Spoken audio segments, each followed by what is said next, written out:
Kakak, begini. Ini beta mau tanya tentang sekarang ini kan virus corona menyebar semakin cepat. Dan itu berimbas juga pada kebaktian-kebaktian minggu di gereja. Sehingga kan sekarang banyak yang mengusulkan untuk menggunakan online ataupun beribadah dari rumah. Itu kira-kira menurut kakak kemana dampaknya bagi ketong orang Kristen? Ya memang ini situasi yang baru ya, mungkin belum pernah terjadi dalam sejarah ada seperti ini diakibatkan oleh penyakit. Walaupun memang aktivitas beribadah tidak bersama itu pernah ada dalam sejarah. Ya, misalnya pada saat zaman orang-orang komunis, banyak orang Kristen yang ibadah di ibadah bawah tanah, bahkan mereka bisa beribadah tanpa menyanyi dengan suara keluar. Mereka menyanyi dengan menyanyi dalam hati. Jadi pemimpin acaranya sudah kasih kita nyanyi Kidung Jemaat pas nomor 33 tuh ya di Palu nyanyi dalam hati. Lalu pernah terjadi juga di mana mereka punya perkumpulan bawah tanah itu terbongkar, lalu akhirnya mereka harus beribadah sendiri-sendiri di rumah masing-masing. Tapi pengurus-pengurus gerejanya itu bikin semacam liturgi ya. Tapi itu sudah ketat dengan jam 09.00 menyanyi lagu ini. Mereka sudah perkirakan menyanyi lagu ini kalau dalam suasana normal itu akan selesai jam berapa. 09:05 doa pembukaan. Doa pembukaan sudah ditulis. 09 lewat sekian itu doa pengakuan dosa. Nah, menyanyi lagi seperti itu. Nah, kita mungkin harus ingat bahwa sebenarnya adalah memang dalam suasana standar, dalam keadaan yang standar, perkumpulan bersama itu memang diwajibkan ya. Kita baca di Alkitab itu ada pertemuan-pertemuan kudus harus dihadiri. Tapi dalam keadaan-keadaan darurat memang tidak boleh tidak mengikuti ibadah bersama-sama. Nah, jadi memang dalam kondisi semacam ini kita ibadah online sih memang ini bisa dianggap sebagai keadaan darurat, bukan hanya karena itu menyangkut diri kita, tapi juga kan mempengaruhi orang lain.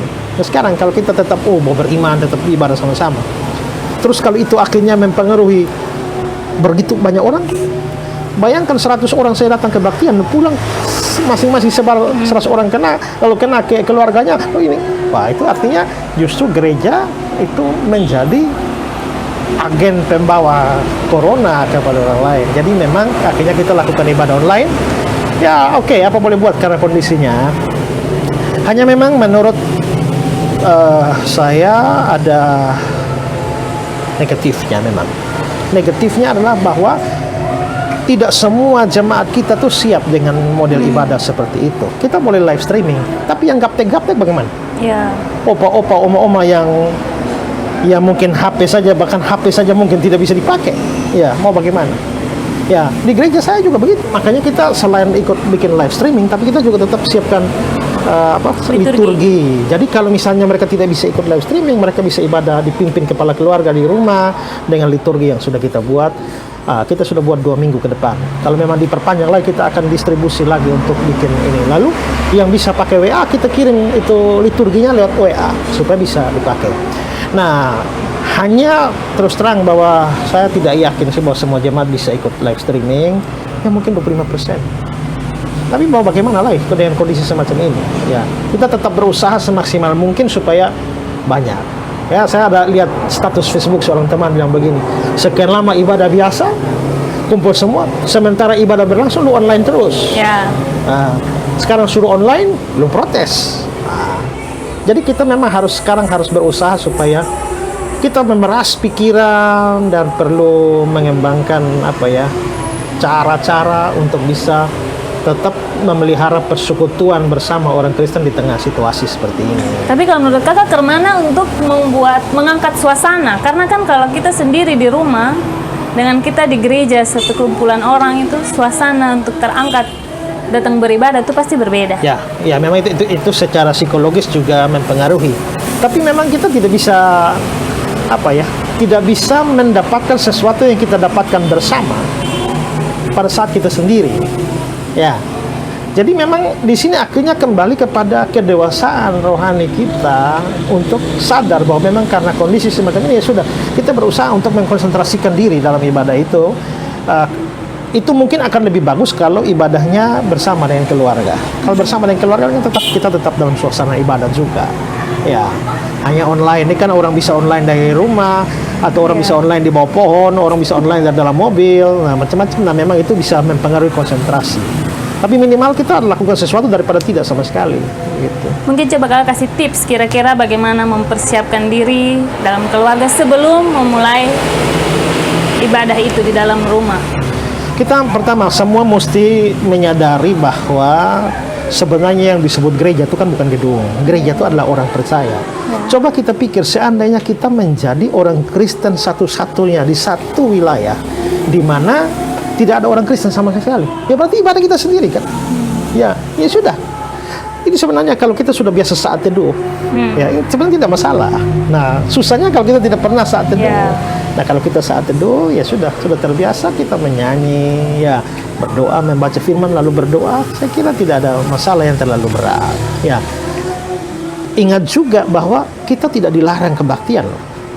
Yang dilarang adalah kebaktian bersama yang melibatkan banyak orang. Jadi ini tetap kebaktian, hanya memang gayanya, ya caranya, stylenya yang menjadi berbeda, gitu. Ya, memang sih ada banyak pro kontra tentang ini. Ada juga yang bilang, oh ini harusnya kita sama seperti gereja sudah masuk ke zaman Sadrak, Mesak, Abednego yang mestinya harus siap mati. Masalahnya kalau Sadrak, Mesak, Abednego dengan keputusan itu hanya mati sendiri kan? Ya, tidak membawa orang lain. Kalau kita sekarang dalam corona mau prinsip begitu, lu mau mati sendiri, jangan mau bawa orang lain kan begitu. Ya, jadi tidak bisa disamakan. Sikonnya juga zamannya Sadrak, Mesak, Abednego itu kan suruh itu mereka diperhadapkan pada penyembahan berhala. Tinggalkan Yahweh, sembah berhala. Ya. Kita ini kan bukan masalah kita menyembah beda berhala. Pilihan berarti kan waktu saat itu dan sekarang. Makanya menyamakan ini kasus ini dengan apa? Zamannya Sadrak, Mesak, Abednego itu terlalu berlebih-lebihan lah. Gitu. Ya, gimana dengan gerejanya Nona? Apa juga terapkan sistem online begini? Iya, jadi memang gerejanya baru mau rencana minggu ini, Kakak. Jadi semoga semua jemaat juga bisa menikmati dan seperti kakak bilang tuh. Nah ini yang menjadi kesulitan nih kan kalau hanya 2 minggu ke depan. Iya. Tapi katanya kan statusnya akan diperpanjang sampai 29 Mei. Dan itu berarti bahwa ini Jumat Agung kita lewat, Paskah kita lewat, perjamuan kita lewat, dan ini memang sangat mempengaruhi gereja. Ya, dalam banyak aspek yang mempengaruhi. Ya kita belum tahu bagaimana kita mesti lakukan, tapi kita lihatlah ke depan sambil terus berdoa. Mungkin dengan kita punya upaya social distancing ini bisa meredam, mengurangi dan bahkan sampai hilang. Ya, karena kalau ini berjalan lama pasti ada dampak buruk pada gereja, pasti ada. Nah, itu. Dampak buruk pada gereja ada, tapi kalau kita bertemu dampak buruknya lebih besar. Jadi kita bukan pada pilihan baik atau buruk. Meminimalkan dampak buruk. Ini hanya akan terjadi lah buruk atau buruk sekali. Ya. Nah kalau antara buruk dan buruk sekali pilih buruk saja. Kalau tidak ada pilihan baik kan. Nah, kalau ada pilihan baik ya pilih baik. Tapi ternyata pilihan itu tidak ada sekarang. Terus gimana pandangan Nona kalau ini? Kira-kira apa sih rencana Tuhan di balik ini semua? Nah itu kakak. Kalau sekarang nih mau pikir-pikir, di luar banyak isu bahwa ini ada karena oknum dan segala macam. Tetapi di luar semua itu memang segala sesuatu terjadi pasti atas kehendak Tuhan. Sebagai orang percaya kita menyikapi adalah yang menjalani kehidupan seperti yang saat ini kita jalani, mengikuti aturan, mengikuti petunjuk dari pemerintah, melakukan yang bagian yang kita bisa lakukan. Tapi pasti kan yang Tuhan izinkan pasti baik nanti di depan. Mungkin sekarang kita belum melihat. Ya, dan tidak kadang-kadang memang Tuhan mengizinkan kita mengetahui tujuan Dia di balik sesuatu yang buruk. Ya, kadang-kadang diizinkan kita tahu, kadang-kadang juga tidak diizinkan. Ya. Ya. Jadi kalau sekarang kira-kira pasti kita belum tahu. Kita tidak tahu apa tujuannya dan belum tentu Tuhan bukakan buat kita. Ya. Nah, Nah, tapi ya Roma 8:28, bila Allah turut bekerja dalam sesuatu mendatangkan kebaikan bagi kita, ya pasti dengan iman bahwa kita ini adalah orang percaya, ya pasti akan mendatangkan kebaikan. Apakah seluruh gereja di seluruh dunia sampai berhenti berbakti secara bersama-sama dan online? Ini perkara besar. Ya. Ya. Tidak mungkin tanpa rencana Tuhan yang baik buat gereja. Iya kan? Pasti ada lah. Tapi entah apa itu kan kita juga tidak tahu. Masih belum dibukakan. Ya. Pernah ada baca satu tulisan bahwa ini ada gereja yang baru direnovasi. Ini gereja lama baru direnovasi, bikin yang baru peresmian, 1 minggu kemudian terbakar. Terbakar, hangus, dan mereka kecewa. Tapi justru terbakar, lalu akhirnya dipuing-puing itu diperiksa dan diteliti, ternyata akhirnya di situ ada kandungan emas. Dan akhirnya ya gereja itu juga mendapatkan keuntungan yang banyak. Jadi memang kadang-kadang Tuhan izinkan, tapi kadang-kadang kita tidak tahu. Tapi ingat ya, suka duka dipakainya untuk kebaikan. Amin, Kak. Ya. Tapi ya. bagaimana dengan ada yang bilang sudah pernah ada orang-orang yang tahu akan terjadi? Kayak seperti di film-film atau di buku-buku, catatan-catatan. Ya, entahlah. Ada juga yang bilang ini gara-gara Illuminati, ada yang bilang ini adalah virusnya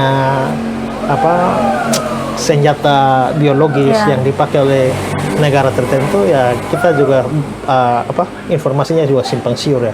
Tapi ya peduli amat dengan semua itu. Memang kalau itu sampai terjadi, ya Tuhan izinkan itu terjadi. Ingat bahwa tidak ada satu peristiwa apapun yang bisa terjadi, apalagi mempengaruhi seluruh dunia, tanpa ketetapan Tuhan. Doktrin Providence of God mengatakan bahwa semua hari-hari yang akan terbentuk itu semua sudah tertulis dalam kitabnya Tuhan. Begitu. Jadi terakhir Kakak, apa yang tips singkat saja? Ya sudah, jalani hidup. Kita jalani hidup seperti yang sudah dianjurkan oleh pemerintah. Ya sudah, semua jaga kesehatan. Memang terus terang ini menjadi kesulitan bagi kita ya. Coba, ini budaya di timur ini kan sudah identik dengan cium-mencium. Lu berani hadir dia orang meninggal, lu tidak cium. Oh, lu dicap. Sudah jabat tangan cium lagi, jabat tangan Kakak. cium lagi, peluk lagi, lama lagi, gitu. Yeah. Cium ini bukan cium biasa nih, bukan cipikat hidung dan hidung ulik lagi. Nah, itu susah. Yeah. Pesta. Nah, karena itu maka diharapkan ya yang pesta-pesta tuh ya ditunda lah. Pesta nikah, pesta ulang tahun. Ya, syukuran-syukuran itu kita tunda dulu acara-acara. Ya kalau orang mati kan tidak bisa ditunda kan. Kalau memang sudah saatnya mati. Kemarin ada pendeta yang tanya saya, bagaimana kalau ada dalam kondisi begini ada orang mati? Ya. Apakah dikubur secara online? Oh tidak. Kalau memang kasusnya begitu, tetap misalnya saya tetap layani. Tapi tetap prinsipnya harus dijaga. Ya. Pertama adalah bahwa atur jarak yang hadir di orang mati itu 1 meter. Ibadah. Ya, ibadah 1 meter. Kalau misalnya di rumahnya tidak bisa, ya kita pinjam halaman apa, halaman gereja atau halaman apa yang luas, lalu buka tenda, pasang kursi 1 meter, semua yang mau menghadiri ibadah pemakaman itu duduk jarak 1 meter, cuci tangan semua, hand sanitizer semua, ya, lalu diumumkan berulang-ulang, dilarang cium, dilarang pegang tangan. Dilarang cium kecuali saudara mau menyusul almarhum lebih cepat, ya kan? Ya, kan? Nah, atau membahayakan orang lain, ya. Jadi itu tetap bisa dilakukan ibadah pemakaman, walaupun tetap prinsip social distancingnya tetap jalan.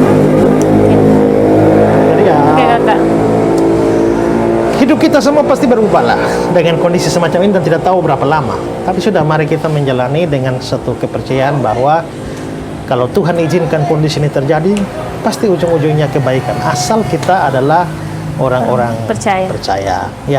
Ya banyak sudah pandangan-pandangan. Ya kalau saya mau debat ini terlalu banyak meladeni ini yang aneh-aneh. Tapi sudahlah, cukup sudah yang sudah saya sampaikan. Ya, berhentilah berdebat. Marilah kita kerjakan hal yang banyak kita bisa kerjakan. Dari rumah pun, dari dalam kesendirian pun kita bisa berdoa, baca Alkitab, ya, bikin video-video yang bisa di-sharing ke orang seperti yang kita kerjakan sekarang. Ya. Baik. Coba kalau tidak ada corona, mana pernah kita duduk ngobrol begini. Ini kan sisi positif dari corona. Ya, jadi kita bisa sharing-sharing seperti Kita ini menjalani, juga. kita nikmati, kita jalani dengan syukur dan Mungkin kadang-kadang suruh istirahat tidak bisa dengan cara apapun, ya sudah. Tuhan izinkan pakai corona untuk membuat dunia istirahat, ya kan? Gitu ya sudah. Ya, gitulah kira-kira yang kita bisa lakukan. Dan sahabat semua, mari tetap ingat, jangan takut tapi jangan bodoh. Ya, jangan takut, artinya kita tetap harus beriman kepada Tuhan bahwa apapun yang Tuhan izinkan pada kita membawa kebaikan. Ada orang yang tanya, lah kalau tiba-tiba orang kena corona terus mati, kebaikan Tuhan apa yang terjadi pada dia? Saya bilang, oh ada. Kebaikannya apa? Kamu cepat ketemu Tuhan di surga, kan lebih baik, ya kan? Tapi ingat, itu untuk khusus orang percaya. Oh ya, orang percaya. Kalau kita hanya orang Kristen KTP saja, ya mati tidak ketemu Tuhan, ya mati masuk neraka. Ya, jadi ya mari sudah jalani hidupnya kita. Pikirkan dalam kesendirian dan kesepianmu, apa yang kamu bisa lakukan bagi orang lain. Kemarin ada teman yang share, bagus. Dia bingung-bingung daripada sendiri-sendiri, dia isi uang banyak di OVO, lalu dia pesan makan. Misalnya pesan KFC tapi untuk drivernya. Driver Grab, betul kakak. Saya juga kan lihat bagus, ya. Jadi banyak hal tindakan kasih kita masih bisa lakukan, ya. Kumpul-kumpul pokok doa, sekian lama jarang-jarang berdoa buat orang lain. Telepon teman, ayo ada pokok doa apa, mari kita. Nah, itu hal-hal kecil yang bisa kita lakukan, tapi punya dampak. Begitu. Nah, saya saja ada kuliah S3. Tugas semua belum dikerjakan, ya gara-gara corona. Akhirnya apa? Sudah batal semua. Baru mau kerja, belum kerja satu tugas baru datang. Nah, gara-gara corona tidak kuliah, akhirnya tugas tidak datang. Begitu tugas tidak datang, kesempatan. Saya khotbah di mana-mana, video-video yang belum diupload itu kan numpuk, belum diedit. Ya, numpuk. Belum itu dikerjakan, video baru sudah ada, video baru ada. Kalau kamu sudah mau bikin ini, tapi ya sekarang dengan begini, video-video plan di luar stop, ya sudah editlah yang lama-lama, bikin video-video baru kayak begini yang bisa memotivasi kita, ya. Jadi sobat sekalian, mari sudah tidak usah berkelahi, tidak usah repot-repot memikirkan banyak hal lah. Kita mari sudah jalani hidup kita dengan apa adanya. Hidup adalah anugerah, tetap jalani hidup ini, terus melakukan yang terbaik. Ya, baik. Shalom, Tuhan berkati semua. Sebaiknya salam Nona. Rest at home daripada rest in peace. Rest in peace juga bagus itu. Ya, Rest at home.